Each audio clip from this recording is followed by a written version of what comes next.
Alright, what's going on there, YouTube? This is SCL0320 representing JVS. So I'm back here again for another review for The Flash. This is episode 9 of the 4th season, Don't Run. You don't understand. Well, this comic does happen once and then towards the very end of the episode. But the weird thing about this episode, I have to commend it on, is that for the entire episode, I was like, DeVoe just wants Barry's body. DeVoe wants Barry's body. Like, he's going to go and transfer Barry's body. Even when, like, Barry was talking with the wife and she knew everything about his powers, I was like, it's evident he's going to transfer his consciousness into Barry's body. Even, like, if you look up, you know, any pictures of the Thinker on Google or whatever, you'll see, like, Barry connection with the Thinker. That was not his end game. Then there was, like, a section of the episode where, you know, you go into Caitlyn's story arc, and Caitlyn's trying to, you know, take care of this guy that's got the shard in the back. Well, not in his head, but to the side of his head or side of his temple. And you're like, okay, no, like, this girl, you know, the metal chick, who does a great job. Like, I love her from Battlestar Galactica, but she has immersed herself into this character. She seems like she's having the time of her life. Anyway, she wants Caitlyn to go and perform this, you know, this surgery or whatever. And I was like, you know, is the wife going to transfer her consciousness into Killer Frost, and then the husband going to transfer his consciousness into Barry Allen? I was like, oh, crap, I can't believe this is about to happen. But it's, like, so predictable, you know? And then to find out what really went down, yes, I was partially right. But that was completely wrong. And it was some really good, it was some good CG. The fight with DeVoe and Flash, it just, some parts of it was very unbelievable in the sense of, like, how he initially kidnapped the Flash. I felt like Flash could have handled that a totally different way because his body functions so much faster. But I gotta compliment DeVoe for what he was able to pull off. And the thing about that scene, I remember seeing Barry Allen locked behind bars in, I feel like the first or the second season, whichever time was when he went into the Speed Force the first time and saw, like, you know, the Legion ring. He saw, I think, semblance of Killer Frost, Supergirl, and then he saw also himself in jail, you know. And I was like, that has yet to happen. Now I see where that's gonna lie. The only weird thing for me is, like, DeVoe, you did all that. You really could have just taken Barry's consciousness and traded it out.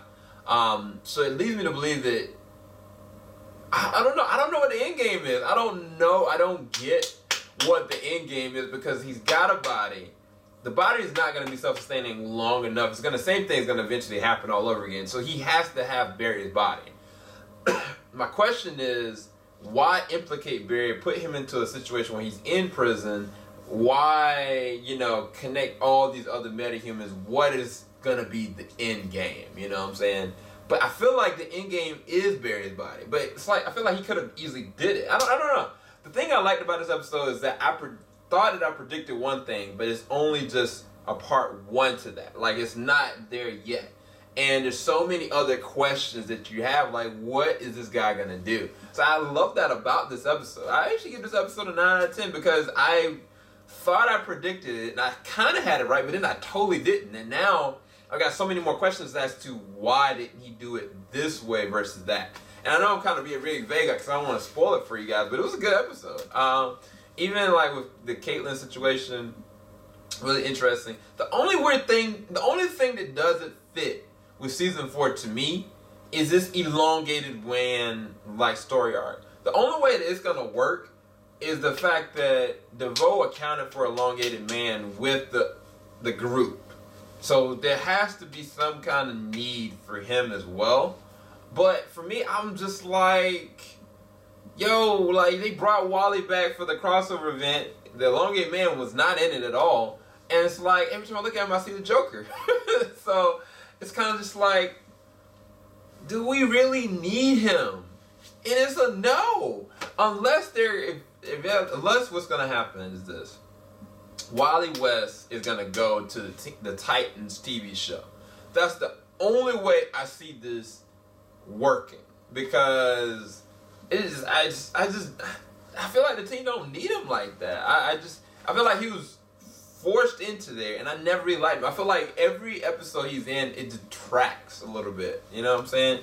And maybe that's me. Maybe I'm wrong. But I guess episode 9 out of 10, I thought this was one of the better episodes. Both the last 2 episodes, minus the crossover, were really good. The crossover was still really good, but as a whole, it was really good. But yeah.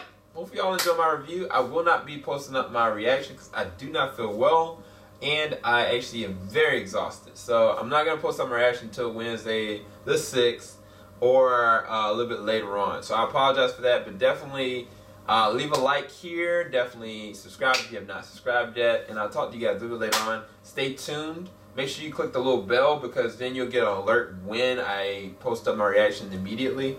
So keep it locked. JVS ain't gonna stop. I got a surprise for you guys. Come this Monday, there's a movie I'm gonna be watching. I cannot believe I'm watching. Peace, guys.